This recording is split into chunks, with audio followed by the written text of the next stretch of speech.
When you are teaching an online course, it is imperative that students have the opportunity to have discussion with each other. In Moodle, there are two basic ways. There's a lot of other ways that you can incorporate this into your class, but there's two basic ways of doing that discussion. One of them is the chat, which is a synchronized system. One is the forum, which we'll talk about later, which is an asynchronous forum. When you're talking about chat, you have to set up a specific time. Everyone that wants to participate in that discussion has to be on at that time to be able to participate in the discussion. And to me, that's one of the big disadvantages to using chat versus using one of the other methods. Now, as far as the discussion goes, it is recorded. Students could go in and read through it, but they just can't participate in that discussion.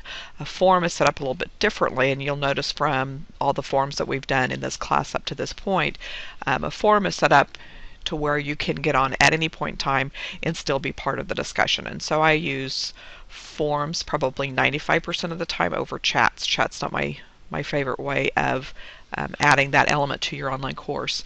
One advantage to using a chat is everyone's on at the same time, and so the discussion gets completed at that time. And so that's the advantage of having a chat versus having a forum. So in this video, we're going to talk about how you set up a chat session. So I'm going to come down. I've already turned my editing on, obviously. So I'm going to come down and I'm going to click on Add an Activity or Resource. When that comes up, one of your choices is chat. And again, it gives you the description, some ideas of how to use it, those kind of things.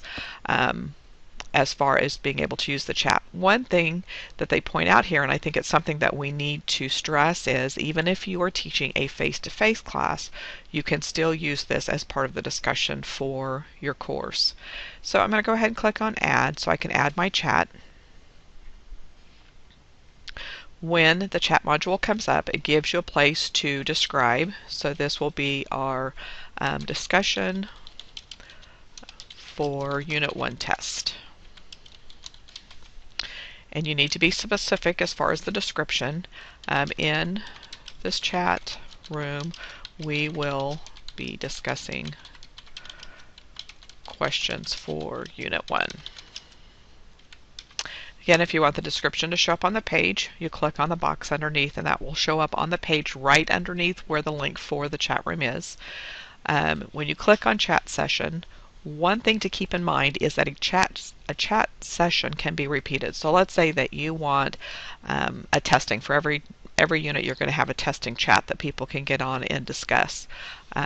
So you want yours to be repeats. So it's all the same time every day, all the same time every week. You can have those choices as far as how you want to set that up. So we're going to leave that alone. We're not going to publish chat times. This isn't a repeat. This is a one-time thing. Save past sessions. Again, you have choices as far as how long you want to save that chat session, whether you want it forever. As far as this course is concerned, it has nothing to do with other courses. So I'm going to say never delete messages. Everyone can view past sessions. Do you want them to be able to go back and see Unit 1's test chat session? And so this gives you the option of whether you want people to go back and see. And it depends on, if your course builds on each other. For example, in business accounting, they're going to have to know what a debit and credit is if they're going to know how to use a general journal. So maybe I want them to be able to go back and see that information, in which case I would click yes on this. We have our common module settings, which is again the hide, the group. You can actually set up groups in your course and have different chat rooms for each one of the groups if you so choose. You can restrict access as far as, if there's certain principles that you want followed before they get to this chat room and you want to make sure students do those items beforehand, you can set those restrictions.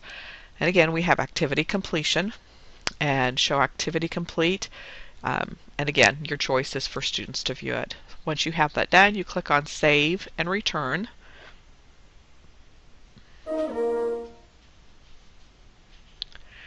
And once this saves, it'll come back up, and you will notice that we now have a different icon.